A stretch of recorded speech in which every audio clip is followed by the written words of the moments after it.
নমস্কার বন্ধুরা, আপনারা সবাই কেমন আছেন? আশা করি সবাই খুব ভালো আছেন। আজকে প্যারা বানাবো আর আম দিয়ে বানাবো। বাড়িতে সবাই খুব পছন্দ করেছিল আম দিয়ে প্যারাটা। তো এর জন্য আমি দুটো হিমসাগর আম নিয়ে নিয়েছি। আপনারা যে কোনো দিয়ে করতে পারেন।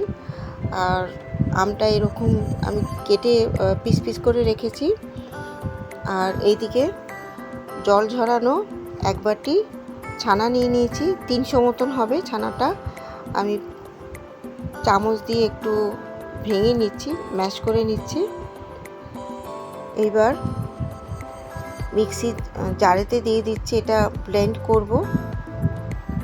তো পুরো ছানাটাই আস্তে আস্তে এইভাবে দিয়ে দিলাম। আর টুকরো করে রাখা আমগুলো দিয়ে দিলাম। আমটা একটু চেষ্টা করবেন এরকম রঙওয়ালা আম নিতে। 4 চামচ চিনি দিয়ে দিলাম, 1 কাপ দুধ দিয়ে দিলাম। এবার ব্লেন্ড করব। হয়ে গেছে আমার ব্লেন্ড করা। আর ব্লেন্ডটা কিন্তু এইরকম করতে হবে। কোথাও যদি দানা থেকে যায় তাহলে একবার ঘুরিয়ে নেবেন। এবার কড়ায় একটুখানি ঘি দিয়ে দিচ্ছি। আর আঁচটা কিন্তু এখানে কম রাখতে হবে। এখানে 1 কাপ দুধ দিয়ে দিলাম।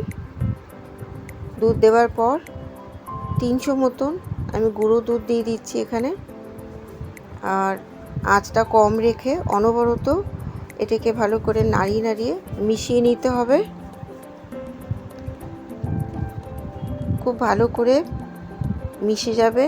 তারপর কিন্তু আমরা আমের মিশ্রণটা দেব। মেশানো হয়ে গেছে, দেখুন কত সুন্দরভাবে। তো এইবার আমি মিক্সিতে যে পেস্ট করে রেখেছিলাম ছানা আর আম, সেটা দিয়ে দিলাম। এবার এটা অল্প আছে খুব ভালো করে নেড়ে যেতে হবে। আমি যেটা বলছিলাম, একটুখানি আমটা রঙওয়ালা আম নিলে কি হয়, আমাদের এক্সট্রা ওপর থেকে কোনো রং দিতে হবে না, মানে ফুড কালার দিতে হবে না। তো আমি এরকম 5-7 মিনিট মতন হয়েছে নাড়ছি। আর একটুখানি হয়ে গেলে তারপর নামাবো। এবার যখন দেখবেন এরকম ছেড়ে আসছে, আমি নামিয়ে নিচ্ছি। তখন বুঝতে হবে যে আমাদের হয়ে গেছে। কড়াটা ছেড়ে আসছিল। 10 মিনিট পর একটু ঠান্ডা হবে। ঠান্ডা হয়ে গেলে 10 মিনিট পর আমি এবার প্যারার আকার দেব। আর যেভাবে আমরা প্যারা করি একটু গোল গোল করে একটু আঙুলের ছাপ দিলেই হয়ে যায়। আর বাকিগুলো আপনাদের করে দেখাচ্ছি।